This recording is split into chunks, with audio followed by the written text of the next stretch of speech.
قبل 9 شهور تقريبا وعلى عشاء خاص في مدينة الرياض كان موجود مجموعة من الإعلاميين والأكاديميين من اليمن ومن الخليج، وكان الفريق علي محسن موجود، وكان السؤال المحوري اللي تمحور عليه الحديث في هذا العشاء: لماذا تأخر الحسم العسكري في اليمن؟ وغالبا في مثل هذه الأجواء تكون المجاملات هي اللغة السائدة. أحد الحضور وجه لي سؤال، قال: نبي رأيك.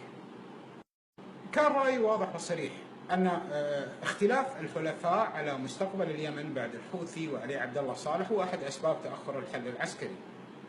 وكي يهذب المعنى أو يكون المصطلح دقيق، قلت أن هناك اختلاف وليس خلاف، ليس بالضرورة أن يكون خلاف. الإمارات تريد يمنين والسعودية تريد يمن واحد. الإمارات في المقابل لا تريد حزب الإصلاح، السعودية ليس لديها مانع في التعامل مع حزب الإصلاح على الأرض اليمنية. لما انهيت كلامي قال علي محسن: هذا الكلام هو الحقيقة التي لا نستطيع أن نقولها في وسائل الإعلام، ما قلت هو الحقيقة.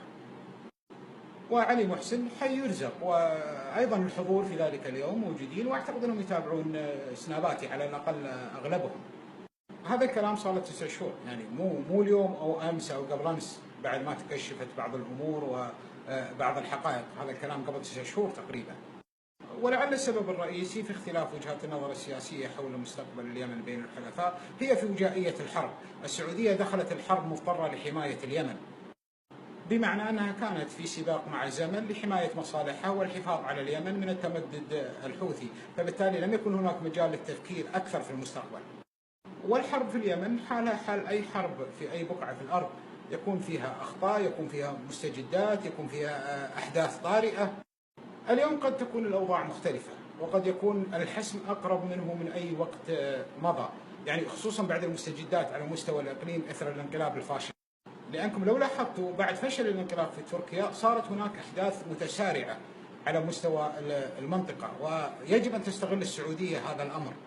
وزيارة كيري الأخيرة للمملكة تؤكد مثل هذا التوجه، أن هناك حل قادم للملف اليمني من قبل السعودية. والأمر الواضح أن السعودية حسمت أمرها: لا يمنين، هناك يمن واحدة فقط، لا وجود للحوثي في العملية السياسية إن لم ينزع سلاحه، والانسحاب خارج المدن والاندماج في العملية السياسية كمكون يمني بلا سلاح. ومن أهم المعوقات التي أدت أيضا إلى تأخر الحل العسكري هي أن هذه الحرب تمت في العهد الديمقراطي في الإدارة الأمريكية، وهناك ربما تغيير في الإدارة الأمريكية إذا جاء الجمهوريون في الانتخابات الرئاسية المقبلة، لأن الحزب الجمهوري صديق للخليج ويهتم بالسياسات الخارجية عكس الديمقراطيين الذين يهتمون بالسياسات الداخلية والاقتصاد والبطالة والخدمات. إضافة إلى أن الجمهوريين أغلب رموز الجمهوريين هم رؤساء شركات نفطية ولهم علاقات جيدة مع دول الخليج. وعلى السعودية أن تدرك حقيقة في الأرض اليمنية، وهي أن رجال الحرب في اليمن ليس بالضرورة أن يكونوا مع أكثر من يدفع، بل مع آخر من يدفع. وعلى السعودية أيضا أن تدرك أنه في حال قيام يمنين سيكون هناك يمن جنوبي منتعش اقتصاديا ويمن شمالي مرتع للقاعدة وللحوثيين.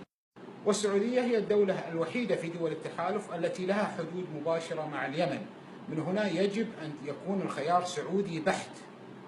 وعلى السعودية أيضا أن تدرك أن بقاء الحوثي بأسلحته في اليمن هو نسخة مصغرة من حزب الله في لبنان، هكذا سيكون الوضع. لذلك ومن هذا المنطلق يجب أن يكون خيار الحل في اليمن هو خيار سعودي بحت. وعلى السعودية أن تدرك أيضا أمر مهم، وهو أن البعض يحاول أن يجر السعودية إلى حرب استنزاف طويلة في اليمن، وهذا أمر مهم يجب الانتباه إليه.